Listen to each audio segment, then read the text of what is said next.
In login page, we have this button, and this is showing spinner based on the API progress, and we have the same button right here in the sign up page.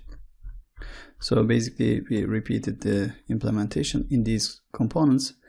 Instead of repeating ourselves, let's extract this part as a separate component. So let's do that. Under components, let's create a new component for this button, and let's name it as button with progress. And just taking this part from this login page, copying the button. Now in template, pasting this one.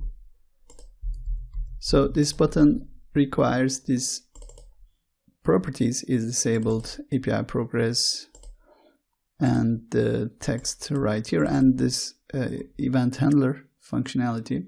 So we have the script, and we will have props here, and the props are, let's start with this text part first. So here we will take a text as property. This is string, and here we have this API progress,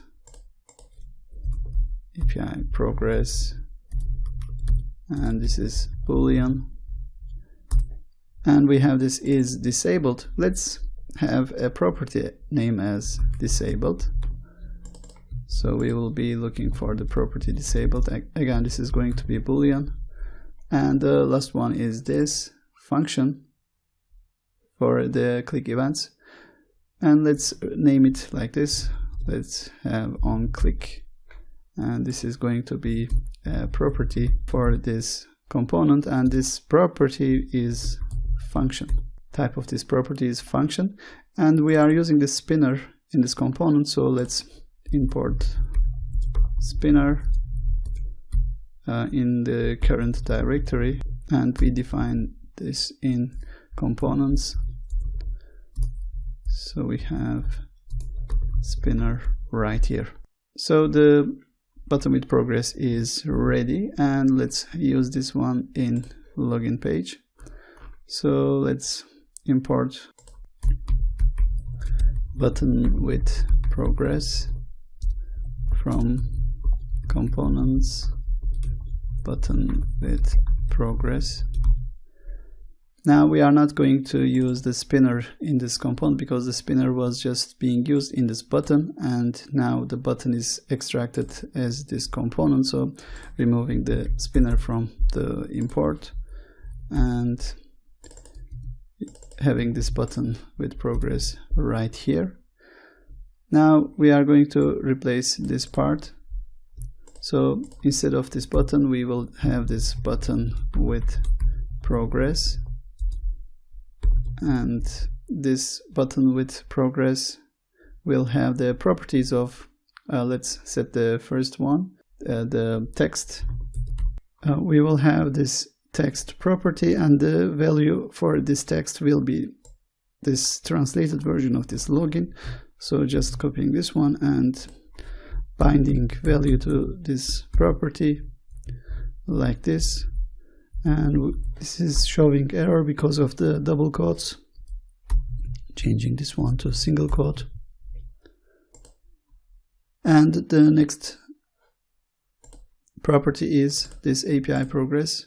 So we have the API progress value coming from the API progress.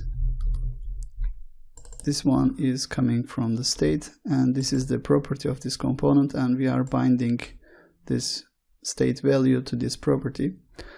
And the next one is we have this disabled property. Disabled, again, this is going to be taking its value from this is disabled. Is disabled.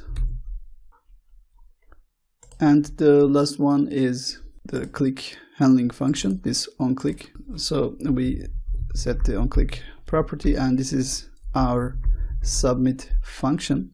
And we are going to bind this function as a property. So in the button with progress, we are having this @ sign for the event handling functionality, but this onClick for the button with progress, it is a property and there's no difference compared to other properties. So we are binding this function to this property. Now we don't need this part, removing this. And now if we save at this point, since we have the test for the login case having the progress indicator, the test will verify if our refactoring is breaking anything. So let's save this one. And here we can see the login page tests are passing. Now for this click in this button, we have this function assignment, but from this login page point of view, we are just passing a prop for this one. Instead of binding a function, we can implement a solution like this.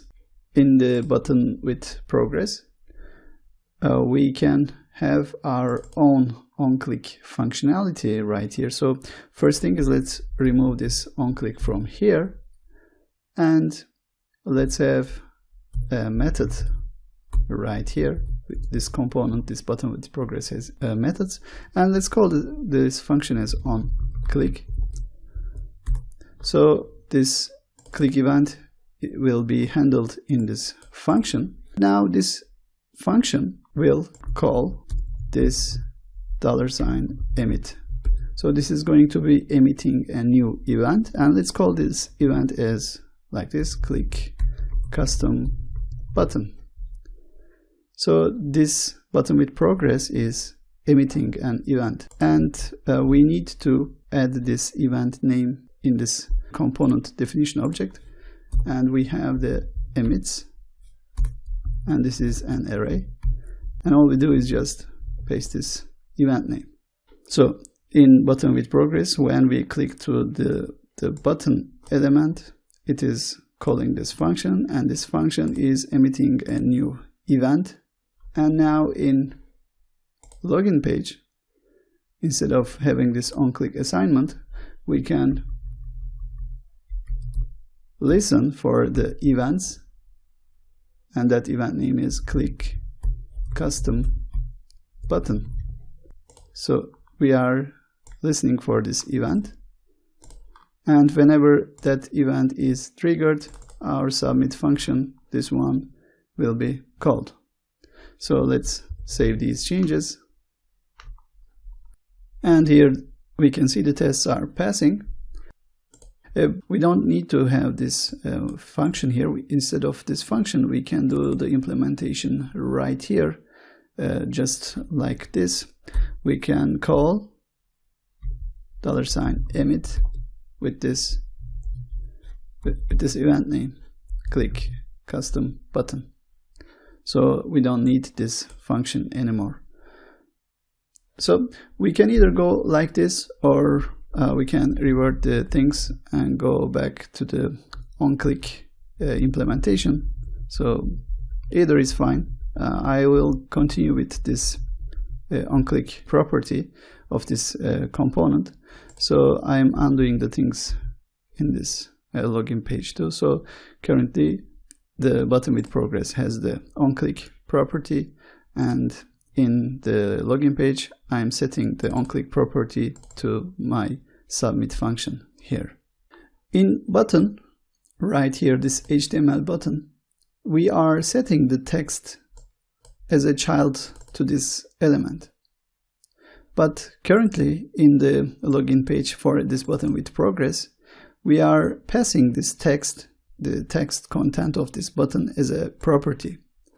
We can also add child elements to our custom elements. So instead of having this part, I'm just copying this translation part and deleting this text line. So here I'm not closing the button with progress and opening, closing like this. And now we can set the inner text like this. All we do is just call the translation to return the translated version of this key, and in the end this is going to be the child of this element. And to use the child element right here in the component itself, now we don't have this text property, so we have no text right here. To get this child element to be used right here, we use slot element of HTML. So this slot, this part, will be filled with the element we are using right here. So saving these changes, and the tests are passing. And also if we fill the form in the login page, if we click the login, here we see there is progress indicator, then it's going back to original, and we have this text in the button. So the button with progress is working as a separate component, and it's properly handling all the requirements from this button functionality. Now let's use this button here in the sign up page. So we are not going to use the spinner here anymore, because the spinner is only used right here. So just replacing this one with button with progress, so importing button with progress, and here we will have button with progress, and closing the button with progress.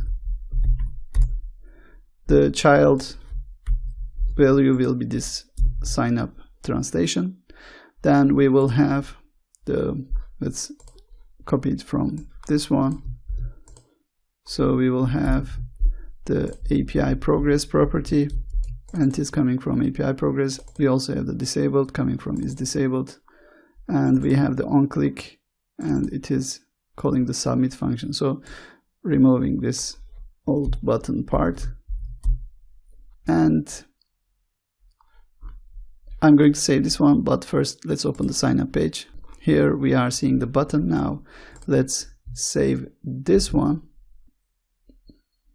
and the tests are passing. And if we fill the form here, sending a request, we have this spinner visible, and it is gone after the API request is completed.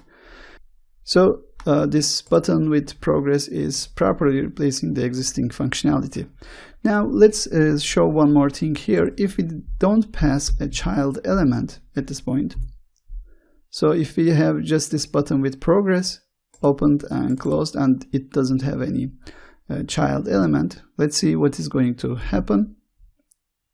So it is just showing this this part, this thing here, because this slot is currently empty. We don't pass any child element, so there is no content for the button, and it is looking like this.